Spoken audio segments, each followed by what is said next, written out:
Nous pouvons travailler plus longtemps, et d'ailleurs on le voit, et je ne vois pas pourquoi un Italien, un Allemand, un Anglais, un Américain pourrait travailler plus longtemps et pas un Français.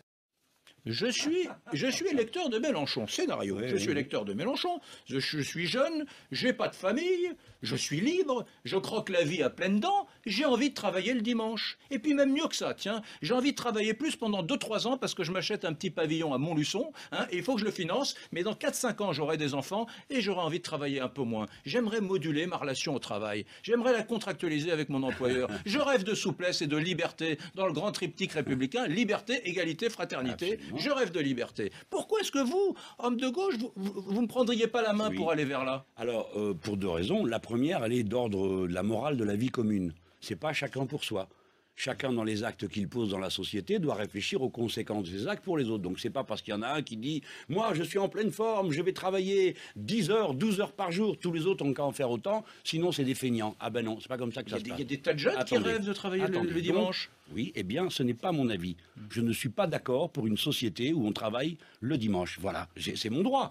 Lui, il peut dire, ah ben oui, tout le monde doit travailler le dimanche, pas moi. Je ne suis pas d'accord pour que C'est l'occupation... un de vos électeurs. C'est peut-être un de Attendez. vos électeurs. Eh bien, il doit, ou il change d'avis, ou il cesse de voter pour moi. Mais moi, je ne changerai pas d'avis. Et si c'est moi le candidat, ça sera dans mon programme que le dimanche, on ne travaille pas. Je suis pour qu'il y ait des pauses dans la société. La vie, c'est pas pourquoi travailler le dimanche, je vous prie, pour faire consommer. Vous savez, j'ai vécu longtemps en banlieue, presque 30 ans. Hein. La promenade du dimanche, c'était la galerie marchande de la ville. Je trouve ça sinistre. Je trouve ça terrible. Alors qu'il y avait des espaces verts et qu'il y a Tout toutes le sortes monde de n'a choses. pas envie d'aller à Vaux-le-Vicomte le dimanche. Il peut y avoir des gens qui aiment bien aller dans un Je magasin le de comprends. bricolage avec les Je enfants. le comprends, mais je le dis, ce n'est l'intérêt de personne de se tuer la vie comme ça. Parce que figurez-vous que vous me prenez le cas du jeune qui a envie de travailler le dimanche. Pas pourquoi vous prenez un jeune, mais admettons. Hein. Mais quelle est la conséquence?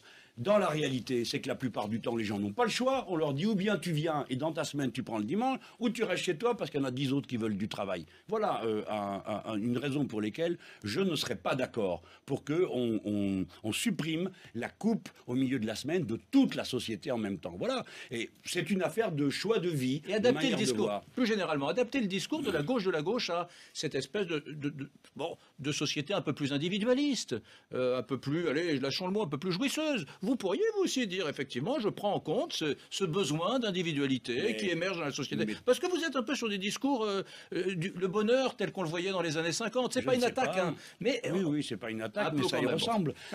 Bon, je ne sais pas quelle idée vous vous faites de l'idée que je me fais du bonheur, mais surtout, on gagnerait dans une émission philosophique à vous entendre parler de ce que vous considérez comme le bonheur. Vous savez, je crois que là, la norme et l'État n'ont rien à voir. Chacun élabore sa part de bonheur et la construit, mais à condition qu'on ne lui ait pas rendu la vie impossible.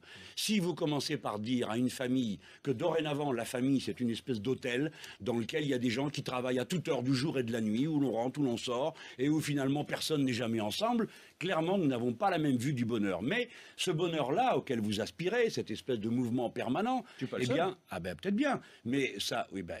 moi, je considère qu'il faut procéder tout autrement, que c'est pas ça, la vie. Alors, j'ai le droit, vous avez une autre conception de la vie. Mais pourquoi nous faites-vous, a priori, le procès de peine à jouir? Mais nous ne jouissons pas des mêmes choses, c'est tout.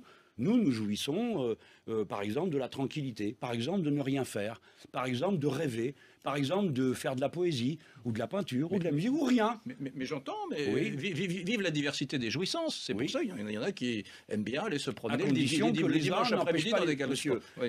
en bas de chez vous, quelqu'un passe avec une mobilette sans pot d'échappement. Vous dites, eh ben, c'est sa liberté, puisque ça l'amuse. Vous êtes contre. Très bien, vous Très marquez bien. un but. Donc Écoutez, tout le monde comprend que certains comportements immoraux ou certains comportements qui ne se soucient pas des conditions de la liberté des autres sont un attentat à la liberté et à la vie commune. Voilà. J'entends. Vous savez très bien que les familles d'aujourd'hui ressemblent plus à celles des années 50. C'est pour ça que je prenais cet exemple, qu'aujourd'hui, il y a des familles monoparentales, il y a des gens qui sont seuls et qui que les souhaitent pas se familles marier, monoparentales ont l'intention de travailler le dimanche? qui ne sont pas pour autant en souffrance et qui aimeraient bien l'idée d'aller déambuler un dimanche après-midi pendant 1 heure dans une boutique de bricolage. Enfin, ça me paraît Sauf pas. la semaine où eux-mêmes devront aller travailler pour tenir la boutique ouverte et trouver une nounou dans la famille monoparentale pour s'occuper des enfants. à Si moins c'est que fait ce sur soit la l'aîné. base du volontariat, comme dans beaucoup de pays d'Europe,